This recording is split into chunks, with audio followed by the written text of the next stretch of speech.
Hello students, स्वागत है बेटा केमिस्ट्री के इस वीडियो में आपका। आज हम चर्चा करेंगे कक्षा 11वीं के बहुत ही महत्वपूर्ण टॉपिक मोल संकल्पना के बारे में। मोल संकल्पना से जेई, नीट व नर्सिंग में ही प्रश्न पूछा जाता है बेटा, तो इस वीडियो को आप जरूर ध्यान से देखेंगे, इसे लाइक व शेयर करेंगे और चैनल को सब्सक्राइब करेंगे बेटा, ठीक है। तो मोल संकल्पना की पहले हम चर्चा करते हैं परिभाषा की। इसकी परिभाषा जो है बेटा वो कार्बन 12 को आधार मान करके दी गई है। इसकी परिभाषा होती है बेटा 12 ग्राम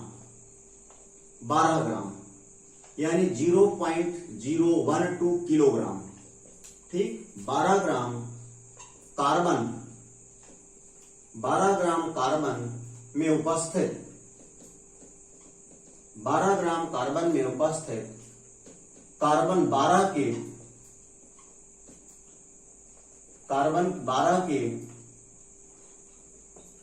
परमाणुओं की संख्या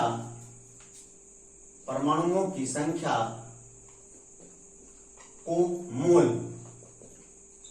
मोल या एवोगैड्रो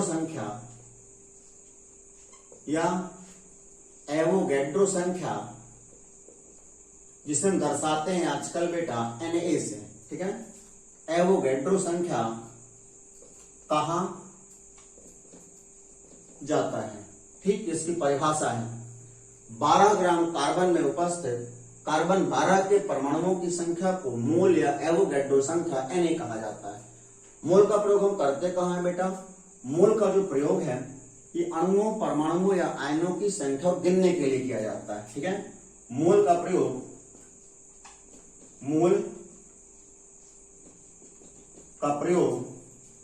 अणुओं,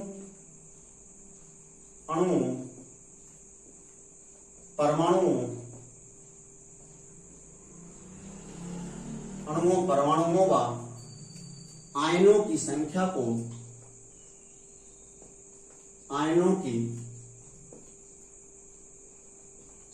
को गिनने के लिए किया जाता है, ठीक। अब हम देखते हैं मोल ज्ञात करने के तरीके के बारे में, ठीक है। मोल संख्या को हम ज्ञात कैसे करते हैं, ठीक है बेटा। मोल संख्या को ज्ञात करने के लिए हम 3 संदर्भ में मोल संख्या ज्ञात कर सकते हैं, ठीक है। तो यहां पर मैं उसको लिख रहा हूं, इन्हें आप कॉपी में नोट करेंगे बेटा, ठीक है। विभिन्न संदर्भ में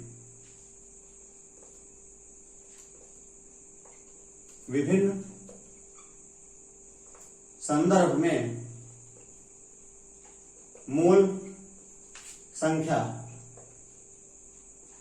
ठीक है। विभिन्न संदर्भ में मोल संख्या देखते हैं। पहला देखते हैं द्रव्यमान के संदर्भ में, ठीक है। पहला बेटा द्रव्यमान के संदर्भ में, ठीक है। द्रव्यमान के संदर्भ में देखिए, द्रव्यमान के संदर्भ में जो है मोल संख्या जो होती है, किसी भी पदार्थ का जो 1 मोल होता है बेटा तो वो उसके मोलर द्रव्यमान के बराबर होता है, ठीक है। 1 मोल, ठीक है। 1 मोल पदार्थ का जो द्रव्यमान होता है वह उसके मोलर द्रव्यमान के बराबर होता है, ठीक है। अर्थात molar mass, capital M small m, ठीक है। यहां से एक सूत्र निकल करके आएगा मोल संख्या, ठीक है। 1 मोल बराबर होता है मोलर द्रव्यमान के बराबर होता है, ठीक है। तो मोल संख्या बराबर हो जाएगा पदार्थ का ग्राम में द्रव्यमान बटे मोलर द्रव्यमान, ठीक है। मोल संख्या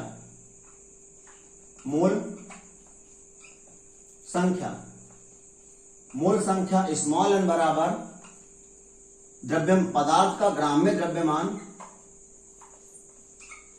पदार्थ का ग्राम में द्रव्यमान बटे पदार्थ का ग्राम में द्रव्यमान बटे पदार्थ का मोलर द्रव्यमान बटे पदार्थ का मोल द्रव्यमान। ठीक है, ग्राम में द्रव्यमान को हम दर्शाते हैं कैपिटल W से और मोल द्रव्यमान को कैपिटल M से। ठीक है, तो संक्षिप्त में सूत्र को हम लिख सकते हैं बेटा N बराबर W अपॉन मोलर मास। ठीक है, W अपॉन MM, एक ये सूत्र है। इस सूत्र के द्वारा यदि आपको द्रव्यमान से संबंधित गणना करनी हो, यदि आपको द्रव्यमान से संबंधित गणना करनी हो तो सूत्र होता है मोल संख्या स्मॉल n बराबर W upon capital M small m। ठीक है, दूसरा बेटा यदि आपको गणना करनी हो आयतन से संबंधित, ठीक है, या ऐसा कहें संख्या से संबंधित। ठीक है, यह आपको गणना करनी हो संख्या से संबंधित। ठीक है, संख्या से संबंधित गणना करनी है तब के लिए क्या फार्मूला होता है देखेंगे। संख्या के लिए आपको पता है एक मोल में कणों की संख्या 6.022 इंटू 10 की पावर 23 होती है। ठीक है ना, एक मोल में कणों की संख्या होती है 6.022 इंटू 10। एक मोल में कणों की संख्या, एक मोल बराबर बेटा जैसा मैंने बताया 6.022 इंटू 10 की पावर 23 होता है कणों की संख्या। तो एक सूत्र यहां से और बन सकता है बेटा मोल संख्या स्मॉल n बराबर कणों की संख्या। ठीक है बेटा, अणुओं की संख्या हो सकती है, एटम की संख्या हो सकती है। ठीक है, कणों की संख्या। ठीक है, बटे कणों की संख्या बटे एवोगैड्रो संख्या, कणों की संख्या बटे एवोगैड्रो संख्या। ठीक है, कणों की संख्या को हम यहाँ पर क्वांटिटी है तो Q से दर्शा सकते हैं बेटा। ठीक है, और एवोगैड्रो संख्या को Na से। ठीक है, तो इस प्रकार से एक और सूत्र अपने पास निकल कर आ गया। संक्षिप्त में इसको क्या लिख सकते हैं, N बराबर Q अपॉन Na। ठीक, Q अपॉन Na। तो इस प्रकार से Q अपॉन Na, तो ये जो है बेटा ये दूसरा फार्मूला निकल करके आ गया। ठीक है, जब आपको संख्या संबंधी गणना करनी हो, ठीक है, आपको अणुओं की संख्या चाहिए तो मोल संख्या एवोगैड्रो संख्या ज्ञात होने पर आप कणों की संख्या अणुओं की संख्या ज्ञात कर सकते हैं बेटा। इसके बाद थर्ड को देखते हैं। थर्ड है बेटा आपका ये है आयतन के संबंध में, ये बेटा आयतन के संबंध में। ठीक, ये आयतन से संबंधित है। अब आयतन से कैसे संबंधित है बेटा देखेंगे। ठीक है, एक मोल यदि कोई भी गैस होती है तो उसका आयतन होता है 22.4 लीटर। ठीक है, एक मोल गैस का आयतन होता है 22.4 लीटर। कितना होता है बेटा, 22.4 लीटर। ठीक है, तो यहां से बेटा एक मोल गैस का आयतन होता है 22.4 लीटर। तो यहां से आप एक और फार्मूला निकाल सकते हैं मोल संख्या बराबर मोल संख्या। ठीक है, मोल संख्या स्मॉल n बराबर जो भी गैस हो उसका आयतन। ठीक है, या दी गई गैस का आयतन, दी गई, यहां पर मैं लिख रहा हूं इसको। ठीक है, मोल संख्या बराबर दी गई गैस का आयतन। ठीक है, V, दी गई गैस का आयतन बटे 22.4। ठीक है, बटे 22.4। ठीक है बेटा, या संक्षिप्त में n बराबर आप लिख सकते हैं V अपॉन 22.4। ठीक है, ये तो इस प्रकार से तीन सूत्र बहुत ही महत्वपूर्ण है बेटा। ठीक है, और इनसे जो है आप कॉपी में नोट कर लेंगे, स्क्रीनशॉट लेंगे इसका। ठीक है, शुरू कर लेंगे बेटा। द्रव्यमान के संदर्भ में यदि आपको द्रव्यमान दिया हुआ है पदार्थ का, ठीक है, यदि आपको पदार्थ का द्रव्यमान पता है तो आप जानते हैं एक मोल पदार्थ का जो द्रव्यमान होता है ये बराबर होता है मोल द्रव्यमान के बराबर होता है। क्यों? जैसे हमने कहा 12 ग्राम कार्बन, ठीक है, तो 12 ग्राम कार्बन एक मोल ही तो होता है, ठीक है ना। 12 ग्राम कार्बन का ये मोल द्रव्यमान है, ठीक है, और एक मोल के बराबर है। तो एक मोल का जो द्रव्यमान है वो मोल द्रव्यमान के बराबर होता है। तो एक मोल बराबर मोल द्रव्यमान m मोलर मास, ठीक है। तो स्मॉल m बराबर W/m, मैं आपको बता चुका हूं ये सारी बातें। अब लोग आगे चलते हैं, ठीक है। इन तीनों सूत्रों का आप ध्यान रखेंगे बेटा, ठीक है। इससे आपके बहुत सारे सवाल हल होंगे। एक बार मैं यहां पर इनको फिर से लिखे देता हूं, ठीक है। पहला सूत्र है आपका स्मॉल n बराबर W/ मोलर मास, ठीक है। इसका आप ध्यान रखेंगे, ये आपका फर्स्ट सूत्र है, ठीक है बेटा। सेकंड सूत्र जो है ये है n बराबर Q, n बराबर Q/Na, ठीक है। ये जो है यहाँ पे क्वांटिटी संबंधित है, ठीक है ना। यदि आपको मॉलिक्यूल की संख्या चाहिए तो n बराबर Q/Na, ठीक है। थर्ड फार्मूला जो है बेटा मोल संख्या का, ये आयतन से संबंधित है, ठीक है। V/ ये होता है 22.4, ठीक है। इन्हें आप लिख लेंगे। अब हम लोग चलते हैं मोल संख्या से संबंधित या मोल संकल्पना से संबंधित सवालों को हल करते हैं, ठीक है बेटा। तो इनके सवालों को देखते हैं।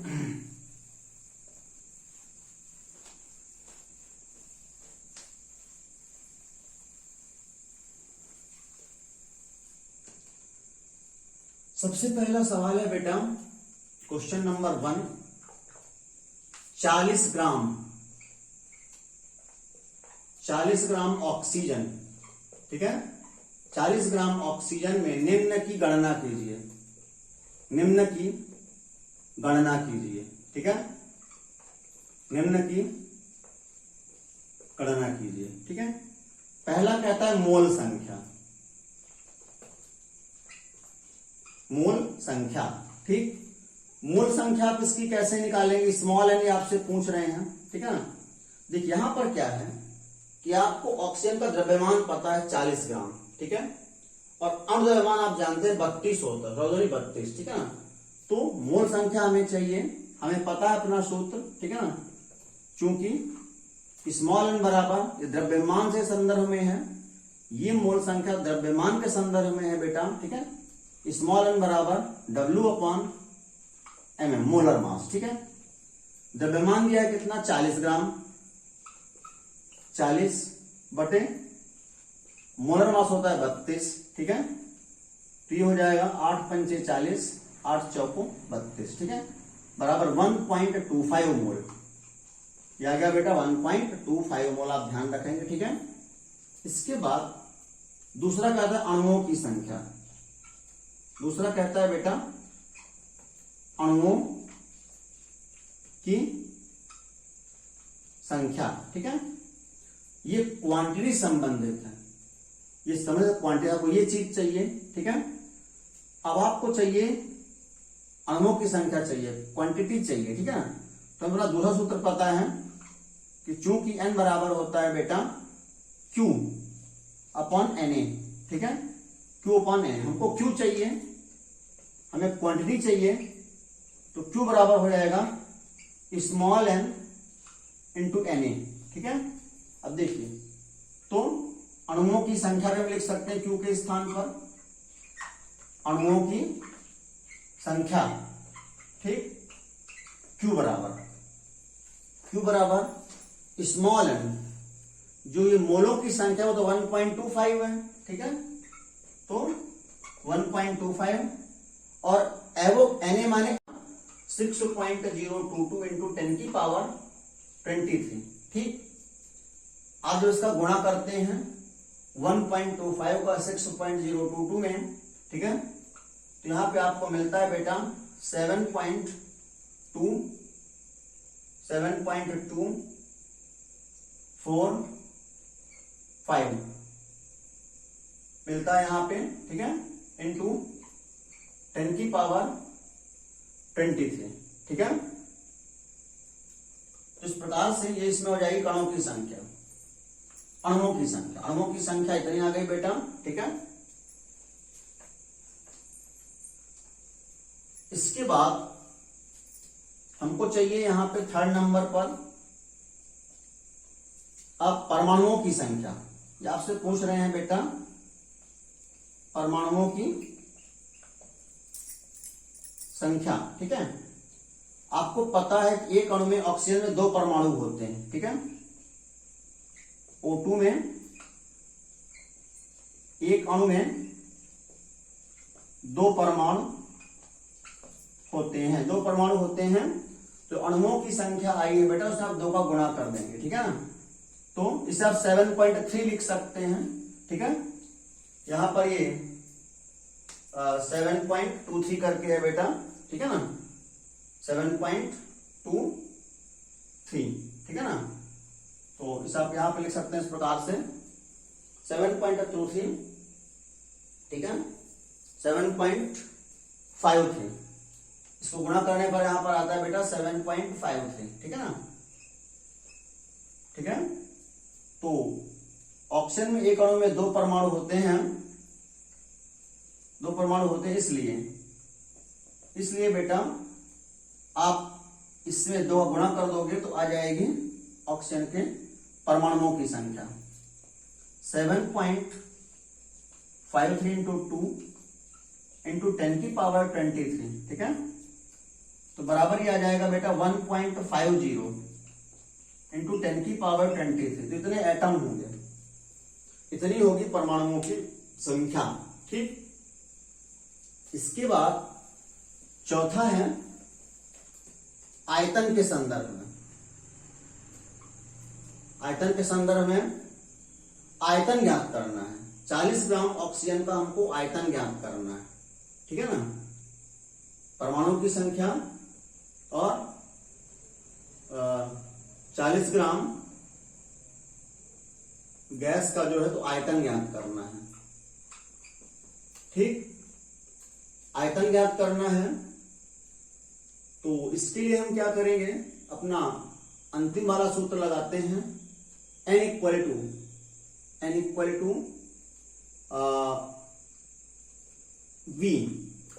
V अपॉन बेटा 22.4। ठीक है ना, अब N आपको पता है मोल कितने हैं 1.25। तो V बराबर क्या हो जाएगा, आयतन कितना हो जाएगा, V बराबर हो जाएगा बेटा N इंटू 22.4। ठीक है, N का मान पता है कितना है 1.25। N का मान पता है कि होता है 1.25। ठीक है ना, दोनों का आप गुणा करेंगे तो ये आएगा बेटा 28 लीटर। कितना आएगा, 28 लीटर। तो इस प्रकार से आप जो है इसमें आपके चारों सूत्रों का उपयोग हो गया। ठीक है, तीनों सूत्रों का उपयोग हो गया। N बराबर W/mm, N बराबर Q/Na और N बराबर V/22.4 लीटर। ठीक है, तो इस तरह से आप इसको कर लेंगे। कुछ और सवालों को देखते हैं बेटा, एक और सवाल को देखते हैं। ठीक है, एक और सवाल को देखते हैं, बहुत अच्छा सवाल है। क्वेश्चन लिखेंगे आप, क्वेश्चन नंबर 2 एक और क्वेश्चन लिखते हैं बेटा। ठीक है, एनटीपी पर निम्न के आयतन की गणना कीजिए। एनटीपी पर निम्न के आयतन, निम्न के आयतन की गणना कीजिए। ठीक है ना, पहली गणना हमको करनी है बेटा इसमें N2 के 1.5 मोल, N2 के 1.5 मोल। ठीक है, सेकंड है बेटा 22 ग्राम CO2। सेकंड है 22 ग्राम CO2। ठीक है, अब N2 के 1.5 मोल में उसका कितना आयतन होगा वो हमें देखना है बेटा। ठीक है, तो मोल आपको पता, फर्स्ट के लिए मैं सूत्र लगा रहा हूं बेटा, मोल संख्या N बराबर, चूंकि हमें आयतन की गणना करनी है। ठीक है ना, N बराबर होता है V/22.4 लीटर। हमको N पता है 1.5। ठीक है ना, तो V का सूत्र क्या हो जाएगा, V बराबर हो जाएगा N इंटू 22.4, ठीक है। तो V बराबर n हमको दिया गया है एंड इतने मोल है बेटा, ठीक है ना। तो 1.5 इंटू 22.4 मोल, ठीक है। इसका गुणा करेंगे तो 15 चौको 60, ठीक है, 6, 15 दूनी 30, 6 36, 15 दूनी 30, 6 36, ठीक है। 2 अंक के बाद दशमलव, यानी बराबर ही आ जाएगा बेटा 36.6 लीटर, ठीक। दूसरा क्वेश्चन है 22 ग्राम CO2, दूसरा बेटा 22 ग्राम CO2, ठीक है। यहां पर भी अब यहां चूंकि द्रव्यमान से संबंधित है, ये ग्राम में दिया है CO2, n बराबर हम सूत्र लगाएंगे, n बराबर W अपॉन mm, ठीक है ना, W अपॉन mm। तो देखिए W कितना दिया है 22 और मोलर मास CO2 को होता है 44, ठीक है। तो ये 1/2 आ जाएगा बेटा, ठीक है ना, यानी 0.5 मोल, ठीक है। तो इस प्रकार से सवाल हल होते हैं बेटा। निश्चित रूप से सवाल आपके समझ में आए होंगे। धन्यवाद। देखते हैं बेटा, यहाँ पे 1/2 बराबर 0.5 मोल आया, क्योंकि ये मोलों की संख्या आई है। हमें 22 ग्राम CO2 में आयतन की गणना करनी है, ठीक है। आयतन के लिए हम सूत्र लगाएंगे, आयतन वाला सूत्र, ठीक है ना। चूंकि स्मॉल n बराबर, यहां पर मैं बता चुका हूं कि स्मॉल n का सूत्र क्या होता है बेटा, ठीक है। चूंकि स्मॉल n बराबर V अपॉन 22.4 होता है, ठीक है। हमको यहाँ पे V का मान पता है, n का मान पता है, तो V बराबर क्या हो जाएगा बेटा n इंटू 22.4, ठीक है। n की वैल्यू कितनी 0.5 इंटू 22.4, ठीक है। जैसा गुणा करते हैं बेटा तो 5 चौको 20, ठीक है, 5 दूनी 10 2 12 और 5 दूनी 10 2 11, ठीक है। 2 अंक पहले समझो 11.2, ठीक है ना, या 11.2 लीटर, ठीक है। तो इस प्रकार से दोनों सवाल हल होते हैं बेटा, और निश्चित रूप से आपको ये वीडियो समझ में आया होगा। धन्यवाद।